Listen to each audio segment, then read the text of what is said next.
Hello, you wonderful people, and welcome to another episode of Super-Fanta-Fi. This being a show where we talk about TV shows of the supernatural, fantasy, and/or science fictional genre. For today's episode, I'm going to talk about Season 3 of Travelers. Holy crap, a great season. Obviously, first of all, I will talk in a non-spoiler review manner to kind of give you a little gist of everything, and then I will clearly distinct, okay, this is where I start talking about spoilers. But for now, I'm going to talk about the season in general. It did not go the way I thought it would in many different regards. So if there's anything, if you've not seen this season all the way through, or haven't even started it yet, and want a quick thought, it has so many surprises, so many twists and turns I didn't expect.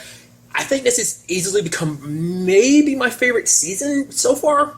Maybe, I don't know. It's kind of hard to tell, but it's so good because they do a lot of stuff. They build upon stuff that they've introduced in other seasons, and they do it in interesting ways that I wasn't kind of expecting. There's especially a lot of stuff in season 2 that came up that wasn't really delved into much that's really played with in this season, so I thought was kind of interesting. How they handled the main antagonist took me by surprise too, because it's kind of spoilers, but it was more in the background than I thought it would be. Because I just recently thought about how much in the background the main antagonist kind of has been in this show, and it seems like even more so, because it's season 2 kind of introduced the main antagonist in a sense, and it's wait, the show does, like I said, I'll go into specifics when it gets to the spoilers, but holy crap. Also, side note, this season's shorter than I thought it was, because I guess when I was looking at to see how many episodes was in it, I think I was looking at season 2, because season 1 and season 2 are 12 episodes each. I got to the end of the season, I was like, wait, what? It's the end? Wait, what? How did? And it's yeah, because this season's only 10 episodes. I did not know that at all. So that completely caught me by surprise. So that was very interesting, because I'm still off the rush of it, because I literally just finished season 3 before I started recording this. So that is just crazy to me. Nevertheless, great season. If you've not watched it, do that now. Do know that going forward, I will be going specifically into very, very heavy spoilers. So if you've not seen the entirety of season 3, do not listen, because it will spoil a lot, because I won't be talking about things in any particular order. So you have been warned. So, moving into this, and I want anyone going forward listening to this to know that, holy crap, me being who I am, especially when it comes to this, I'm probably going to be very scatterbrained and all over the place. So a lot of stuff is probably going to end up being a little incoherent, just because of the random way my brain is going to latch on and go on tangents about certain things. But I do apologize. So let's jump right into this. At the very least, a good starting point is literally picking up where season 2 left off. Because I saw the trailer and I was like, okay, so how are you going to handle this? The trailer kind of answered it for me, but I didn't expect that the whole wiping their memories. It never crossed my mind once season 2, the way season 2 ended, I was like, how are you going to handle all this? And it's wiping their memories. I love that when it was all said and done, the person who handled it best is David. Because David was he's the one that came from this situation, man. You know what? I need to work out to make sure I'm in better shape when this time comes. Even the agent being oh, wow, David, you're taking this in a very good light. No one, because Jeff was kind of being a little pissy about it. Kat was the most resistive to the whole situation. But it's wiping their memories. I love that Ray was the most easy to be oh, yeah, dude, we got drunk celebrating. The fact of the matter is, here's your money. He's oh, man, you're my friend. And even Philip has to be yeah, that's what friends are for. He had to hesitate, because it's yeah, Ray's still the only friend you have. Sadly, there was no more Ray after that. It was just kind of he wasn't too much of an issue, but the other 3 were kind of the standouts with this whole situation, which I thought was kind of fascinating.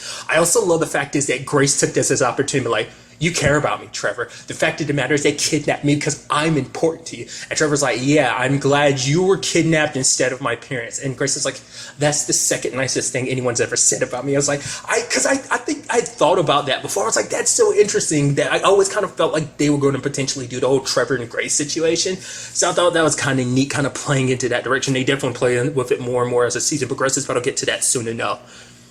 But yeah, I figured the biggest issue would be Jeff. Kind of was right, because he was the one that was the most, because of his alcoholism, he had built a big tolerance to the inhibitors, so it didn't work on him 100%. He had felt something was off. Once again, it's that thing of man, Jeff is such a D-bag, because I brought it up in season 2's finale, about the season 2 finale, about how you gonna get mad at Carly? She literally talked about the fact that she took over your wife's body because you literally killed her, you piece of crap. It's and you got the nerve to be all judging and stuff like that, because once again it's oh man, Jeff, he brought it back in season 2, oh, you're not as much as, and then he went back to being a dick, and you're oh, come on, Jeff, I was rooting for you. But it's like, not, you're an asshole all the way through. So there was that. Then the whole Kat situation, because I think what screwed them over too in the Kat situation is because Kat had already been through this before. They'd already wiped her memory. So that kind of like, okay, I don't remember what's going on, plus all it happening again. Of course, it wouldn't sit right with her. So that in itself is interesting. I was also interested by the fact is, and I talked about this in a little spoiler thing, but like the fact is, Vincent, well, 001 wasn't that big of a thing. Like, he literally, well, even though he's in Perro's body, that storyline didn't like go a lot of places this season, which I was actually kind of surprised by. No, because it's like, I thought we would have seen him taking more time in Perro's body, but in the grand scheme of things, it actually kind of makes sense, because it's like, the whole thing was meant to give him a place to hide from the director so he'd never get caught again. That's what it was. He never had any long, like, evil plans necessarily, because all of this, everything he's done up to this point in time, was to try to find out if the director was still looking for him, to find out if he had to worry about, because he spent the entire time paranoid, for the right reason, of course. So, I mean, granted, that got screwed over by the faction, which it turns out the faction actually works for him in the future. They actually came to him, and that whole situation, and it's like, geez.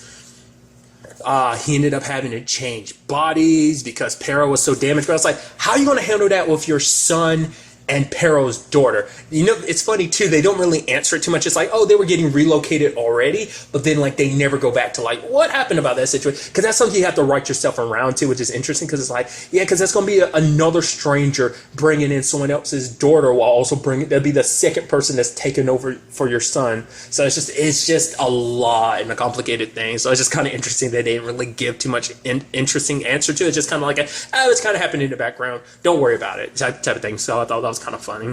What to talk about? Jeff's storyline, did not see it turning out the way it did. Holy crap. I was like, I knew he was going to be an issue. And you see he's trying to start stuff up with Kat and David being like, yep, that's not Carly. Carly isn't Carly. And Grant isn't Grant. He's starting so much stuff, confronting Grant's like, oh, I know the truth. I remember everything. I wonder how Kat's going to feel about it. He ended up getting sole custody over Carly for Jeffrey Jr., but ended up losing it because he was drinking. And it's like, you have the audacity to be mad at her. It's like, oh, you're not my Carly. Talking about my Carly doesn't have, it in her to be part of the FBI. It's like, you mean the same Carly that you were abusive towards? It's like, he's such a piece of crap. He can't even see the hypocrisy in what he's doing. And that's the most frustrating thing. It's like, oh, dude, somebody kicked Jeff's ass. I mean, Carly already did. Because he even tried to be like, oh, yeah, the only reason why you beat me is because I was pissed drunk. Carly pointed the gun at me. It's like, I said leave. And he was like, all right, we'll have this conversation some other time. But then Carly set him up to be used as a vessel for a traveler. I was like, dude, I did not see that coming with Jeff. I was like, wow. I thought, because at first I was kind of thinking like Grant was going to be the one to put him down or something. Like, that's what I thought that whole episode that was about Alexander, which I'll get to in a second. I thought the entire episode was about that, but it wasn't. I was like, oh, he killed Jeff and they're trying to make him forget about that, like, because you're not supposed to take a life. I thought that's what that was about. Like I said, I'll get to that in a second. It was also interesting because Philip saw an alternate timeline where Carly and Jeff killed each other in that moment. So it's like, yeah, kind of glad that things kind of turned out that way that they did. It's like you remove the terrible, like, the assholeness that is Jeff. I mean, granted, it still puts Carly in a weird position because it's like, you might not be Jeff, but you look like Jeff, and it's just a whole complicated thing, which is interesting because her and the traveler that ended up taking over Jeff actually kind of became buddy-buddy later on. So it's kind of interesting because, like, he's like, rad and using words like that. She's like, those are not words you should be using now. Like, it's not the same like terminology for cool and stuff. You're like tubular and stuff like that. That was just kind of neat. But since I was bringing it up, that Alexander story got me. I was like, that's such a neat little thing, because that was a storyline from season 1 that they're like bringing back, and it's like, oh yeah, there are consequences for what you did, Philip, because you saved this kid and he grows up to. We never found out, but I'm assuming it's a serial killer thing because like he killed a whole bunch of animals, and that's supposed to be like the key sign to someone that's like a sociopath or serial killer. Like those are early signs of that situation. I'm like. And then it's like, because they were making Grant forget, and it's like, oh, because Grant had to put him down. No matter what he became, it was still a kid. It's that same situation, like, it's that whole, like, big, like, conundrum when it comes to time travel. Of, like, if you had a chance to go back in time, would you have killed Hitler? Even if it was baby Hitler, would you have still killed him knowing what he becomes later on? The fact of the matter is, yeah, you're saving the future, you're saving a lot of people's lives, but you're still killing a child. So it's like, it's kind of like it's like a morally gray, like, I guess philosophical angle. I don't know if that's a philosophical thing. I assume it is, but because typically because Hitler's always like the go-to when it comes to time travel, of like the go-to thing most people do when they want to go go back in time. It's like, oh, kill Hitler, stop World War II from happening. The genocide of a large group of people, like, well, not just multiple people, but one large group in particular, So there's that. But the twist in that in itself of like, no, you didn't actually do it, because of the time Grant spent with him, it changed his future. So it comes to that situation of, did the director give you that mission with the split thing of like, oh, you're going to be the one to put him down? Because it's like, he gave that mission to Philip, because it's like, this is supposed to show him that your interference has consequences. Yeah, you might have wanted to save this kid, but by letting him live, you created this monster. But then at the same time, it's like everyone else is like in our position, like we as a group decided we weren't going to let him die, because it's like, it's not right.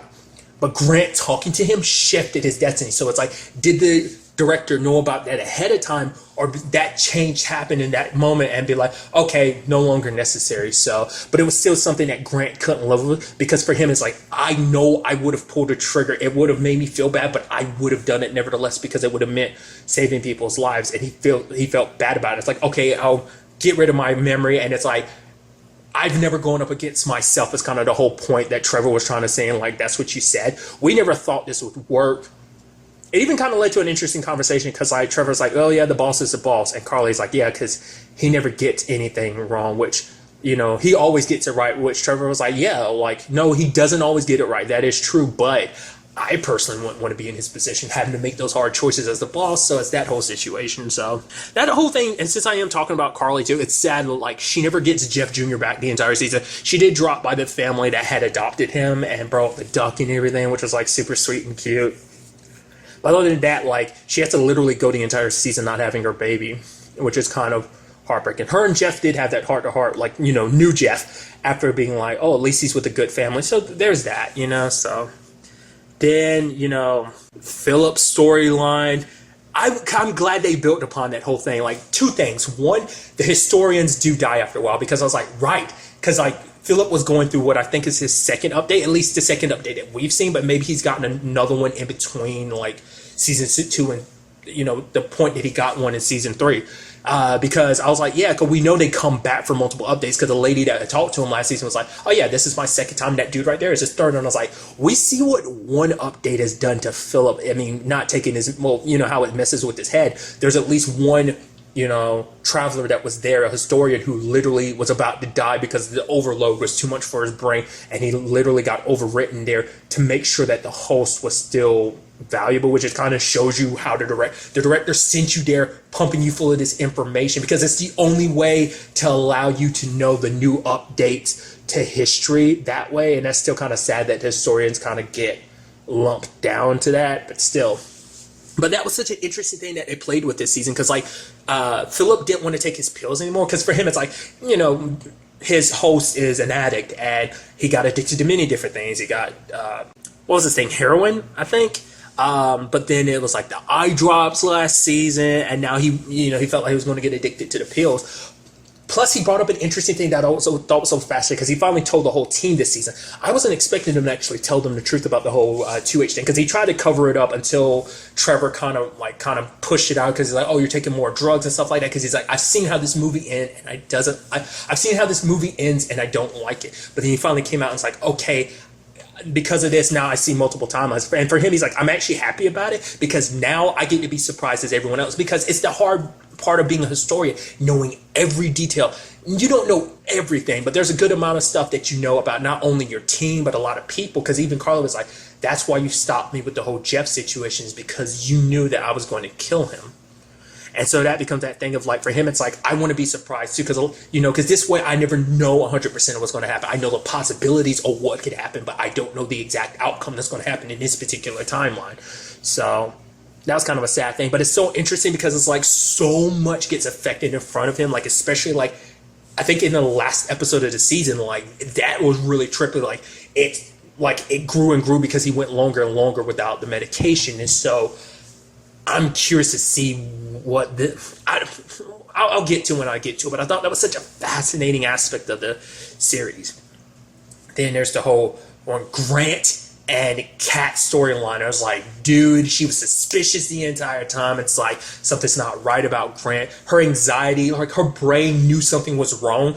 Because like I said, she'd already been through the inhibitor once. So once was enough to kind of like, okay, something's off, whatever. I blacked out, I was drinking too much, blah, blah, blah, blah. But now it hits her again. And it's like her brain is smarter than that. And it's kind of like, because I think the human brain's like, yeah, something's not right here, and started trying to fill in the gaps. And so it created this anxiety where she looked at Grant and some evil person is like, oh, like blah blah blah blah blah. Like it's interesting because it manifested itself in a way. I don't think Grant would have really done that because he legitimately fell in love with Kat, and not even just playing the part of his Protocol 5. It's just like I think he legitimately fell in love with her, and I think he would have probably most likely handled the situation a little bit differently than she had it in her head, but still she was afraid of him, and it just kind of all this and stuff. And then he had Philip make that video, and it's like, oh, everything's good again, because it's like, oh yeah, you took this drug willingly, yeah, you didn't want to remember what happened before. And it turns out Vincent, when he had you captured, he had manufactured a drug too, but the FBI asked you and you were like,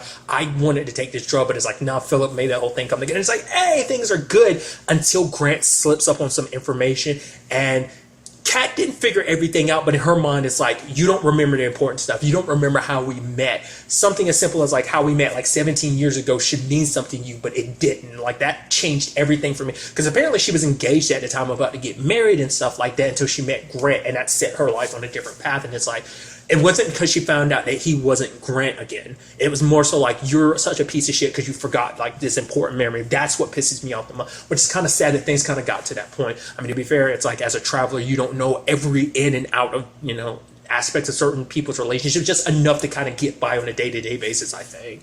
So that was kind of sad. Then you had the whole Marcy and David thing. I love David's trying to train and stuff like that. I was wondering because, Philip and Trevor had showed up in time when David was trying to get his bike back for the guy he had given it to, but it got stolen by those guys, and David punched the guy, and I was like, oh crap, proceed to get his ass kicked until Philip and him was like, I was like, oh man, Philip must have saw an alternate timeline. And then I was like, later on, I was like, right, because Marcy injected him. I thought it was a calm, but I thought she was doing something else. But it's like, yeah, she literally was stalking and tracking David everywhere he went, just to see what he was up to, which is sweet, because it's like she was doing it because she loves him, because it's like, yeah, he's already been in danger multiple times, like as he had literally talked about, because I'm trying to defend myself because I was literally kidnapped twice in 6 months. And so for him, it's like he didn't want her to be, as he said, he didn't want his balls to be in her purse or whatever. He just wanted, I just like, oh, I want to be, I love that whole thing between him and the agent at the beginning of the season. He was like, I don't even think Agent McLaren even likes me. And the dude was like, was it Agent Callahan? Was like, no, I mean, Agent Grant hasn't said that he doesn't like you. It's like, yeah, but we're two different men. I mean, we're two equally manly men. We're just two very different manly men. And that whole explanation like that, I thought was just hilarious. I love David so much. And just like the story between him and Marcy is so cute. It's so sweet. Him trying to help out Jeff, well, the new Jeff, is like, oh, we're going to take the steps properly. I'm not just going to sign this, just it can make it a bit better for you. That whole story with Jim was so touching too, about how Jim had been, because he had talked about Jim being his first client. I was like, oh man, that sucks, you lost your first client. But on top of that, it was the whole aspect of also, it's like, no, like he was a big part of David's life growing up. They met when David was 16. His dad had suddenly died. Everything, like his home was being taken from them just the way things were. Like because it was a sudden death. It was a car accident, so things weren't really lined up. So they ended up losing their house and stuff like that. But Jim, being in the position he was always Mr. Positive, and I would thought it kind of heartwarming, that situation where obviously he was talking to, I think, one of Jim's exes. She's a lady that ended up coming to the funeral anyway, but it's kind of like, it's sad. I hope you have a great life, that you can't put past like a few decades of like bad blood to come to the man's funeral and stuff like that, because she called him a loser and stuff like that. But we also see like how important he was to David, like why this mattered. It's not just from a client standpoint, which like I think that's why David went out of his way to make Jim one of his first clients. But I guess it was kind of like they were there for each other. Jim was there for him, and he was there for him. Even the whole conversation about how to handle the Marcy situation of like, you love her, marry her, and sadly that never came up in the season. And like maybe he just never had the chance because he didn't know how Marcy felt about it. But I don't know. It makes you wonder what Marcy would have said. It would have been part of her Protocol 5, so she probably would have said yes. I don't know. But that thing where David got mixed in with, Jeff's mission and the archivist, that's such an interesting thing. Finally kind of getting to know how that whole thing is archived, like information is put in, like broken down and hidden in blood. That blood is then transfused into people who their descendants live in the future they're from, and they extract the blood, and that's how they get information about present day.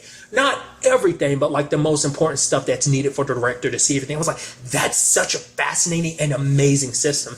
And then I was like, the archivist gets shot, and I'm like, oh shit, David got killed. I was like, are you going to take over him or something? Like the moment he woke up, I was like, no, did David get tailed? Did someone take over his body? And it's like, okay, thank goodness it's not. I was like, but how are you still alive? Did it hit the blood paths? But that shouldn't matter. It's like, because there were nanites in the blood paths that immediately healed his wounds and everything. It's like, yeah.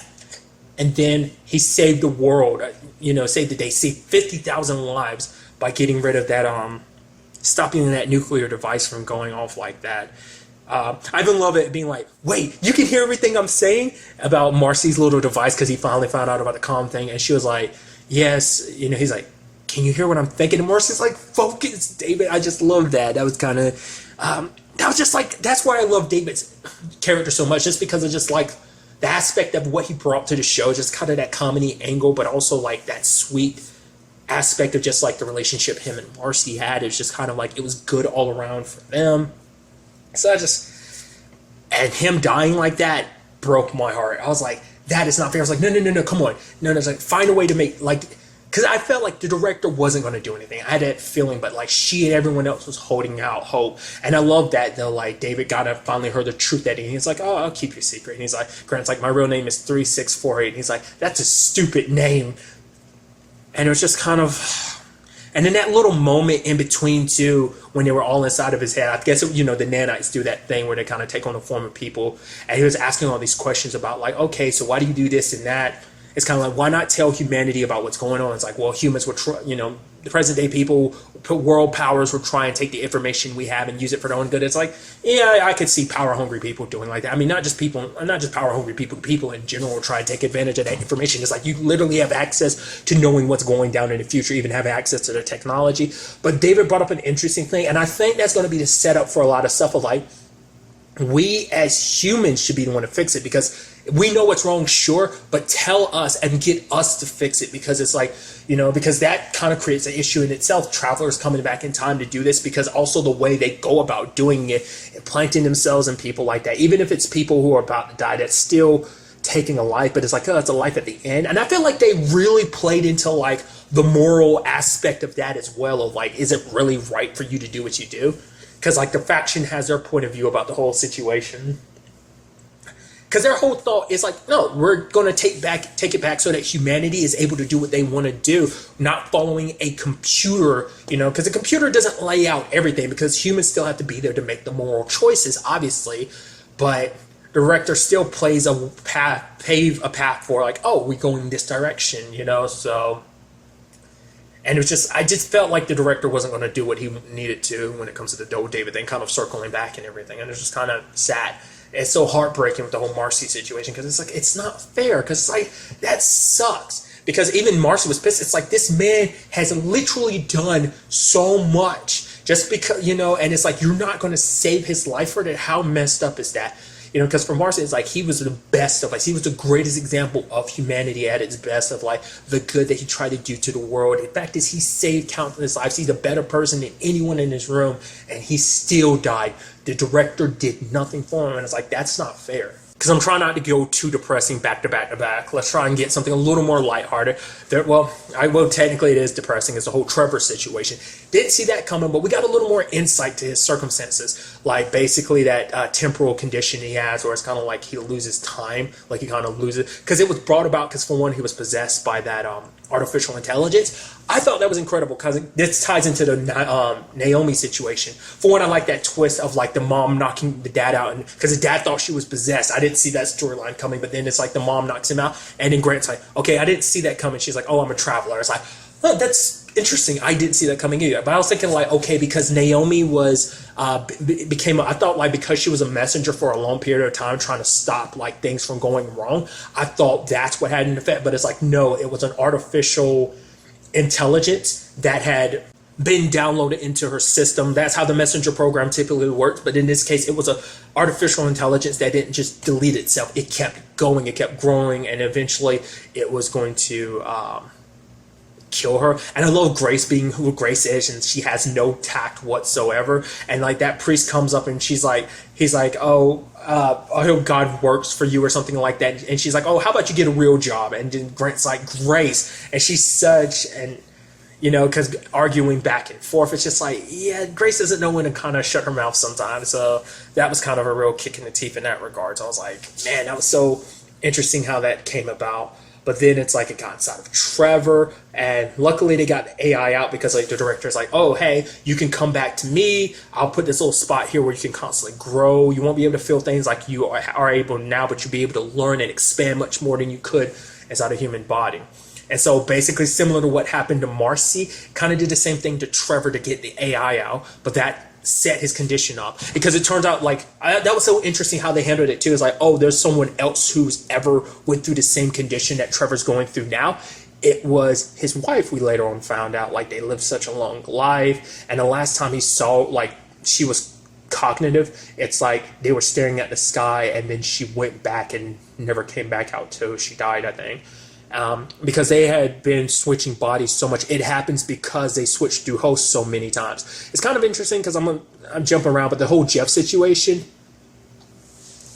it's so interesting because the fact is that the 001 had brought that up. He was like, wait, all right, so you're old, right? He's like, yeah. And Trevor's like, yeah, I'm pretty fucking old.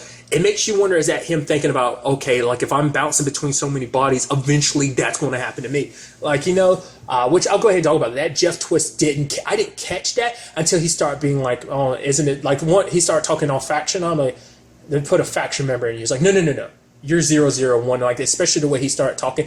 The whole key sign was like just all that, but also when he said a statement, I'm glad you're whole again. It's like, yep, that's definitely 001. So, because why any other reason would you keep Jeff alive? That's why I wouldn't understand that. Why would you do that? And it's like, well, that's why, which is kind of sad that it came down to that. But nevertheless, kind of going back to what I was saying, it's kind of sweet, the whole him and Grace situation. Like, obviously, like she's like, I can't compete with the lifetimes that you had with your wife. And it's like she was the love of his lifetimes, and so because Grace obviously had a thing for Trevor, even kind of being like, I forgot what it was that she was like, what was the circumstances that she held on to him and everything, and she was like grabbing on his head and stuff like that. I forgot what it was exactly that went. I think it was after all of that awkwardness, and she's just like, oh yeah, of how important I am to you and stuff like that. It was kind of cute. It's also sad too because like director didn't really talk to Grace like after that like 8 hours movie. It's like, oh, talk to me, and it didn't. So that in itself was sad that things got to turn out that way too, because for Grace it's like, for one, I'm one of the programmers behind this situation, but also because like you're like the only friend she ever really had, the only person she had intellectual conversations with. I think that's why she kind of liked Trevor, just because Trevor was there to kind of like talk to her and help for her. He was kind of like the closest thing she had to a friend, potentially more. I think she just found herself attracted to him because it's like, because I love I think it was this season. I don't think that was last season. I think it was this season where he was like, you do realize that these bodies of our, like we ourselves, the real you and me, are much older than these bodies that we are in. And she's like, yeah, and I can't wait to kind of see what they can do or something like that. It's like, wow. But Trevor had he'd already made the decision of like, okay, I'm gonna get overwritten. This body's still some good. We can get another traveler in there. He's like, I've had lifetimes. Like I've always knew death was coming, so I've kind of already accepted it. But the team didn't. It's kind of very similar to the Marcy situation, because for him it's like, no, I'd already resigned myself to death. The fact of the matter is like, it's, because this body could still be useful for somebody because I'm gonna die anyway. But it's like they're trying to give him more time. The director was kind of like, no, like this is it wasn't even his plan to begin with. It was actually Trevor, and even Trevor being like, oh yeah, me and the director had to talk for a long time just because I had to literally spend half the time telling him. It's like, no, it's not your fault. But they were like, yeah, it is the director's fault for putting all this situation together and stuff like that. So. But the director decided to go forth because it's like, no, that's what Trevor wants. Because even Trevor's like, oh yeah, I don't think this worked. It's like, how you know? It's like, well, he expressed this like 6 minutes and 12 seconds ago. But it's like humans are filled with doubt and stuff like that. So Trevor was pissed at first because they made that choice without him, because it was like, I was content with it. The fact of the matter is I made this choice and you took it away from me. It wasn't your choice, it was mine. Like I said, it's a literal reflection of the whole Marcy situation. But I think in the end he was still grateful because Grace was sitting beside him. He grabbed her and held her. And I was like, oh, look at that. So adorable, so a big storyline I got to talk about that I completely forgot to talk about. It's a whole Joanne thing that took me by surprise. Like I already knew about it because of the trailer and everything, because I don't remember if I talked about this back in season 1 or not, but I thought that's what was going to happen. I thought like, oh, these team of time travelers and Grant's going to work together with them to he'd oversee the whole thing, but it turned out no, Grant became one. But it is like Joanne filled that role in this season, so I thought that was so interesting. I thought that's what the series was when I saw the first episode, but it's like it turned out not to be the case at all because Grant ended up becoming one and all that, right? So it's just interesting because Joanne adds in the more modern day human element to the situation of being like, it's fucked up what you guys do, because Joanne's mother, who was dying, ended up being used as a messenger before she died. So that, like, her last words weren't even her own. She didn't get to die of her own choice. It was just like your director deemed to need a messenger at the time. It's like, oh, this person's about to die, let me use it. The director doesn't have the emotional capabilities of a human. It's just kind of like, oh, this is what's going to happen. I need to give Joanne this message so that everything can come together like it does. But I thought that was so fascinating, the element that she brought to it, because it's like, oh, like you guys act like it's so merciful what you do, and Grant's like, yeah, because the real Grant McLaren, my host, would have died at the bottom of a elevator shaft bleeding out, and his wife would have been a widow. But Joanne talks about her situation, so it's kind of like, don't get all high and mighty. And then there's all like that. It played a part in this series this season. It didn't play as big as a part as I thought it would be. I mean, I guess that kind of fits the tone of it, of like, we're still going to do our things and no matter what the FBI thinks, but it didn't, like, that clash came up every once in a while, but it wasn't like the bit part. Like the whole, what was that situation? What's that dude's name? Rockwell? That situation, like, they didn't inform Joanne about anything. That was super sad, like that Daniel Sosa situation of like, yeah, his wife ended up getting killed because that dude was such a dick, he even admitted. It's like, oh yeah, I don't care what I say is true or not. I use my celebrity to make people believe certain things. And it's like, could you be more of a dick? Because you're even admitting, it's like, oh, I have no journalistic integrity. I'm just, saying stuff I want people to believe. It doesn't matter whether it's true or not. You literally got a dude's wife killed and you feel no remorse for it. So, but that whole situation played out a way that Joanne really did not appreciate. So they still kind of locked horns later on in the season. There's even a moment where Philip saw an alternate future where Joanne came in, pulled the trigger, and killed Trevor and was arresting him. But it's like, man, oh man. It's kind of interesting because Trevor was the only one there to kind of witness all of that, like him being like Philip caught in his delusions of like all the alternate timelines and stuff like that. I guess maybe it kind of feeds off the fact is that Trevor is kind of like the oldest one, so maybe that kind of played in why they did what they wanted to about that situation. So I thought that was kind of fascinating. She was kind of an ally in the end, but like I thought, like I said, she brought an interesting element to the season in the regard of like, she kind of showed them kind of like the fucked upness that is what they do. Like I said, she added kind of like that moral element of like, you act like you're making things better, but you're just making things worse. In fact, you just sped things up because you travelers coming back, and now the whole faction thing, and now the world's kind of going like tits up and everything. So many people like losing their lives because like this whole war between the factions in the future. It's like your problems in the future. I get it where humanity ends up, but that divide, that war between you and the faction has now come to the present day, and it's led to so much, And because of all of that, David ended up dying. Because Marcy had to have regretted that. And that's sad too, because Philip had that vision of like, oh, Marcy and David together having a baby. I even love that one point when he was at Grant and Kat's place, and it's kind of like, oh wow, they're about to have sex, because he was seeing it. He was like, oh, I'm gonna go, even though he's not talking to anybody. I thought that was kind of a nice little detail. So things I didn't see coming. I didn't know how that whole situation was going to play out with 001 and Marcy.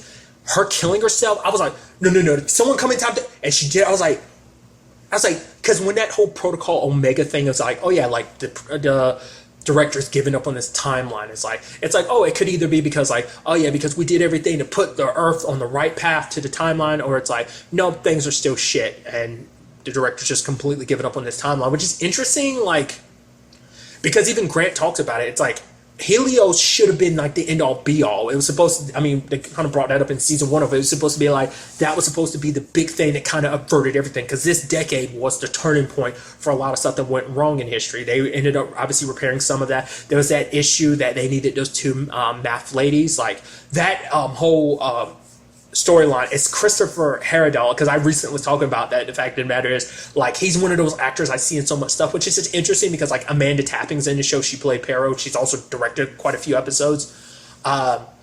They were in a show called Sanctuary together, so it's just kind of a little funny wink and nod in that regard. But I think it's one of those things where, like, Canadian actors, you see them all over the place. Like the actress who plays Grace, I've seen her in plenty of stuff. I feel like the actress who plays Joanne, I feel like I've seen her in something. I just can't place it. I don't think it is. It almost looked like him. The actor who plays Stevenson, I almost thought it was the actor who played John in Van Helsing, but I don't think it is. He kind of looks similar to the actor, but it's not him. Nevertheless, right, the whole point I was making, like the whole, like, Andrew, like, if there's a traveler that was put in some dude's body, I was like, oh, he's a paramedic. Oh no, he's not really just a paramedic. He's also a serial killer. In particular, he kills abusive mothers because it's tied into his own situation. It was never found out, because when he originally died, all the evidence that would have led to his arrest was burned up, and that was the human body parts he threw up, in particular an eyeball, which is like, okay, cannibalism, interesting. And so it turns out he's a traveler. He's meant to stop something that would have been very disastrous in the future. Joanne not wanting to listen to Grant kind of was like pissed at him and was like, no, either if you interfere, I'll get you arrested, and blah blah blah blah, because she already had her issues, because it's like, no, we're not going to let this serial killer just go, because there's already so many eyes on this particular case and everything. But Joanne and Grant explained everything about what was going on, like, after they busted into their place, into their little garage and everything, and explained to them and everything. I was like, yeah, this one thing, this math equation later on that will give them the Nobel Peace Prize, will end up leading to a lot of terrible shit in the future. So stopping that, and even that apparently wasn't enough to stop the terrible future that was coming, which, it's like, you do all these little things, but it almost seemed like it was not worth it. Because I think because it was something that, it might have been Joanne who had talked about the fact is that it was all kind of secular, in a sense, like the logic behind everything, because it's like, in a sense of like, you come here trying to change everything for the better, inadvertently by doing this, trying to save your own future, you've kind of doomed, as she said, sped everything up. So that was just such an interesting thing of just kind of like, it almost did feel like, the best thing I compared this to was like 12 Monkeys. It's interesting because even 12 Monkeys, you saw the changes here and there, but it almost seems like nothing changed. I mean, to be fair, even in 12 Monkeys, it wasn't till like the very, very end where everything really changed, but it's almost like, what are they going to do in this regard when it comes to the whole time travel situation of like, how do you, I don't know, like, like I said, it just seems like it all does more harm than actual good. I'd almost completely forgotten about the other storyline element too, the whole Hall situation. God, this was a gutter punch of a season in that regard, because it's like, yeah, also Hall died because he was killed. It was Luca and Kyle, but it was more so Kyle in that regard. But that's so sad that played out like that, especially because, like, oh, this is supposed to... I had a feeling about Kyle. I was like, oh, Kyle's kind of the bad guy. But the moment Luca being like, oh, we should talk and listen to him, I was like, your faction. Probably always has been, potentially. Not unless you just got... Well, I'd assume he was the entire time, which is kind of sad. Interesting enough, considering the fact is that, like, oh, he thought he was Marcy's brother. I mean, she kind of cleared that up last season, being like, I don't know if that's 100% true. Like, there's no way we can know for sure. Marcy seemed like she was a little sad when she found out it was Luca that was the killer potentially, and it's like, but even then it was kind of like nothing really came out conversation-wise. I mean, to be fair, they were kind of put down beforehand, but still. But that was kind of sad for Hall, because for one, it's like, literally, he's like, the fact of the matter is, I'm dying, and the last faces I'm going to see is yours, McLaren, so give me some time to kind of process this. But it was kind of sad. And he even kind of was saying something, too. He's like, McLaren, like, between you and me, it's like, when it's all said and done, like, he didn't get a chance to finish his thought, but I think he was going to say, like, even though we have our issues and stuff like that, last season kind of showed, like, hey, we make a great team. We put everything aside or stuff like that. And I think he was going to kind of reiterate that, but, he even tells Grant at the end, like, in particular, the nanites that are talking to him, be like, make sure you save the world and everything. And it's like, man. Because even he was like, oh, yeah, I'm like the director's number 2. Like, number 1 when it comes to getting stuff done. And it's like, the director didn't do anything to really help him out. Maybe there wasn't anything that could be done in that regard.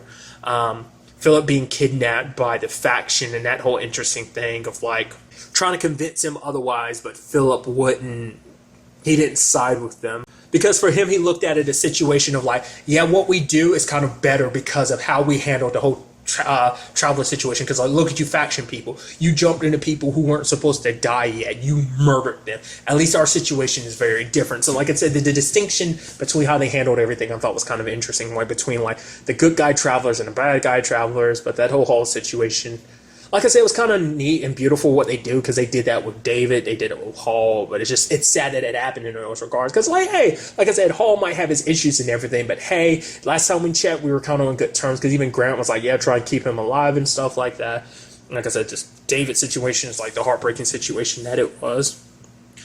But I guess in some way you're like, maybe him and Marcy are together, you kind of hope about that. Well, I mean, in the grand scheme of things, I guess I'll talk about it. The ending was crazy. It's like, oh yeah, like, he won, 001 because he downloaded his consciousness into the internet, and then he spread himself all around. All he had to do was wait for the future, take over the director. Now he's sending travelers back, sending off all these missiles that kind of cause these attacks and stuff like that, because they're taking over, world leaders and stuff like that. Because I was wondering, because before that even happened, it's like, because you could tell like Stevenson was going to be like, no, we can't roll with this whole situation. You're up here talking about sharing technology from the future with foreign powers, but it's like, this is a situation where we need to come together, not be divided like that, because like the future is at stake and everything. He actually kind of broke it down to exactly what ended up happening to the future, like why the world's what the world's condition kind of more so looks like. We even got a little glimpse of it when Trevor was talking about the time, like, when him and his wife were trying to look at that one piece of the dome that was broken where some light came through, staring up at the sky. That was like that's one time we've ever gotten a full-on glimpse into the future like that, which I thought was kind of interesting. But it's like, yeah. And at that moment I was like, I meant to bring this up earlier, because this is where my thought process was. I thought when it said Protocol Omega, I thought the entire thing was like, no, this is a simulation of what could have happened. So I thought it was going to rewind and be like, oh yeah, no, the Protocol Omega thing, yeah, it doesn't happen anymore, because it's like I thought we were going to rewind a little bit, and like maybe he would have saved David or something, because it's all like the path that things went. Because even at the end, Carly was like, yeah, I'm not going on this mission, Protocol Omega and all that. The fact of the matter is, I'm going to go be with my son. I know where he lives and everything. Be with him for that one last time before everything kind of goes to shit. But it was like, okay, so what happens in this regard? It was just, because even Grace was like, yeah, I went ahead and told him everything he needed to know, just because she thought the director had, some plan in play. But I guess at that point in time, like in the future, the director had already been taken over, or like the director couldn't really calculate of anything to really potentially deal with that, to counter that. I have no idea. But it's like, I was like, is this really, I was like, come on, this has to be a simulation, because Marcy's dead. Are we literally going forward with Marcy and David being dead? And then come up with the plan. Why don't we tell Grant back in time? It's like, oh, like someone in the team has to go back in time. I'm like, oh wow, that's going to undo every. But it's like, what are you going to do about that? It's like, and then like, oh, we have to go back like 17 years or something. Like, we need a tale. I was like, wait a minute. And then Grant brings it up, like where him and Kat met. I was like, whoa. For him, he's going to be ending Grant's life a little bit sooner. But then he's like, the fact of the matter is, I could give those years back to Kat, because the fact of the matter is, staying as he is now, he took away, like, he kind of undid all those years that they were together and wasted it. Because if she stays with Grant, eventually he would have become Grant, and that undoes their entire life. and it kind of ends what could have been, like, she could have had a happy, normal life away from all of this, and he wanted that for her because he loves her. So goes back in time, stops Vincent from ever coming to this world. But then you had the whole situation of, like, he was waiting for the plane to come. I don't think he went through with it. Maybe he did. It's because it seemed like he was waiting for the plane. So maybe he did, or we're dealing with a situation where he became the new 001. I have no idea. And then at the same time, it's like we see that cute little thing where, like, Marcy and David met each other present day. So it's like, oh, it kind of worked out. They still met each other. And then it was kind of like, oh yeah, Traveler version 1 failed.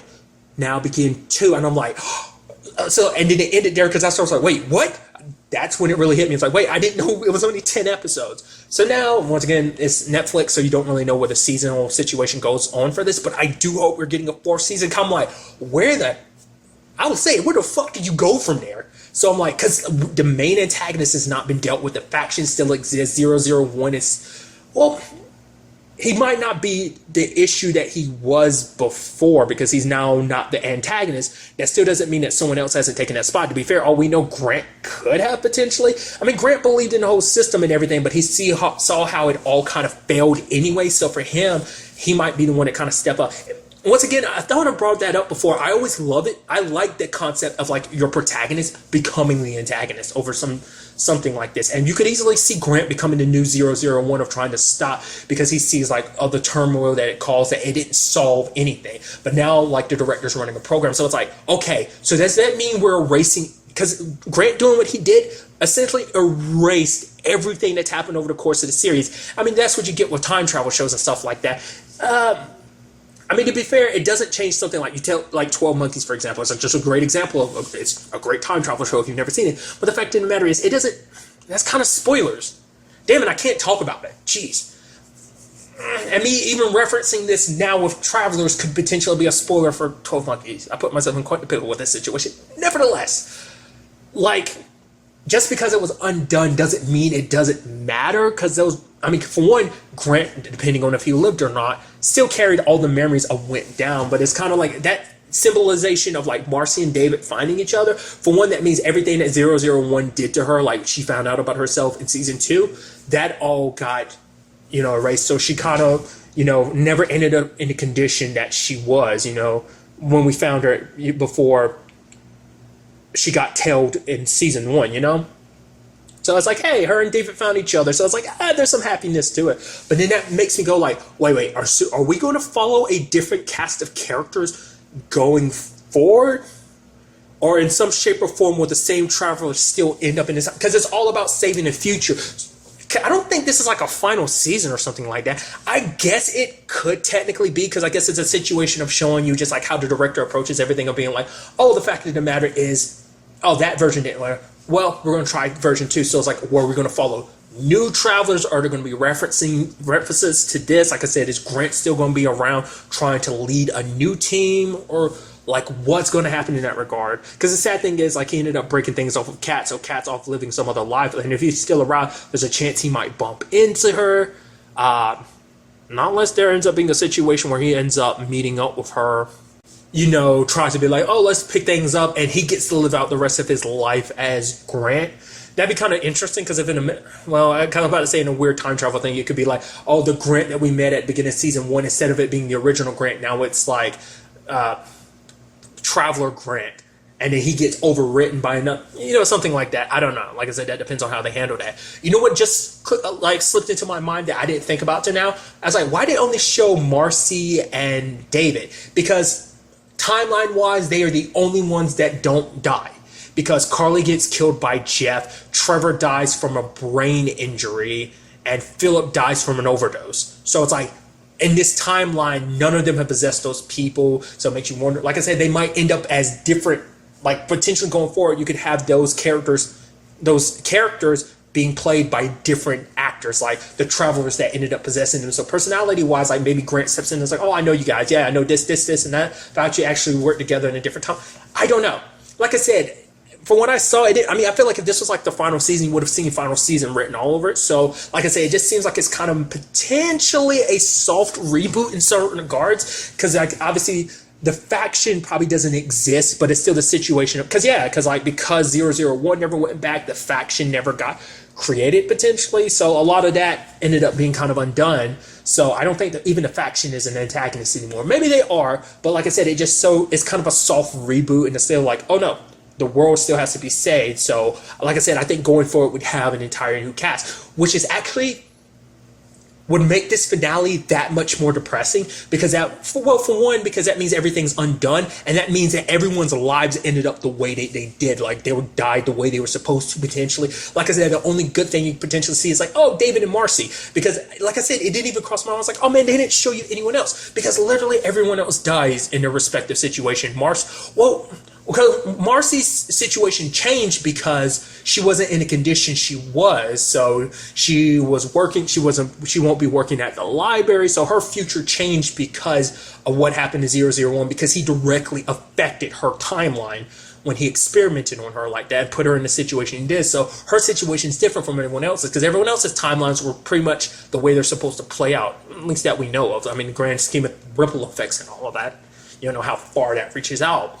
So I'm like, I don't know. Like, I feel like we have potential for a fourth season. That depends on whether Netflix goes down with that situation. Like, we know Netflix has kind of canceled stuff recently, which, like, once again, I'm not going to shit on them for that. It sucks, but it's like, hey, your business, what's working and not making enough money, it sucks. I mean, because I feel like that in general when it comes to TV shows and stuff like networks. I'm like, keep it around anyway, but it's like, yeah, it's all of your business. It's about making money. Doesn't mean I like it, but I would love to see what you do with a fourth season, because I know it's going to be a soft reboot, and I would love to see what that ultimately entails. Like, not, like I said, I don't think they'd end it like this. They potentially could, but that'd be one sucker punch of a finale. But I think we could definitely see it going forward with just a new cast of characters, which would suck, because it's like, these are characters you become invested with over the past 3 years. But I guess it's like, you've seen how their story ends. Now pick up the story with different people. Like I said, there'll probably be tie-ins. Maybe you see returning travelers. Maybe they're potentially in the same body, maybe they're not, because just because Traveler Program 1 didn't work out, that doesn't mean Traveler Program 2 still won't entail having those same travelers pop up. Like, they might, because Marcy and David's situation, maybe they're just off on their own happy, and so who would normally be Marcy might be someone else. Because once again, Trevor, Philip, and Carly all die in their respects, so they could still end up becoming hosts for potential travelers. But it also depends on the director being like, well, their complicated lives being what they are. The fact of the matter is, like, that's what went wrong with version 1. Let's find some different hosts and different travelers to take over that position. Or it's going to be a situation of like, no, let's play things out kind of similarly, but I've learned from my mistakes of version 1 so we can work it out. That also presents the opportunity to be like, oh man, version 2 didn't work out. Oh man, we're only 2 episodes into this season. Oh well, let's move on to version 3, 4, 5, 6. It's kind of interesting, because this is playing with that episode from last season where it's like, oh man, they had to save Grant's team over and over again, because it was all about stopping 001 and his people from getting the material that was needed, that would eventually become like the super compressor, or whatever that's needed to create the director.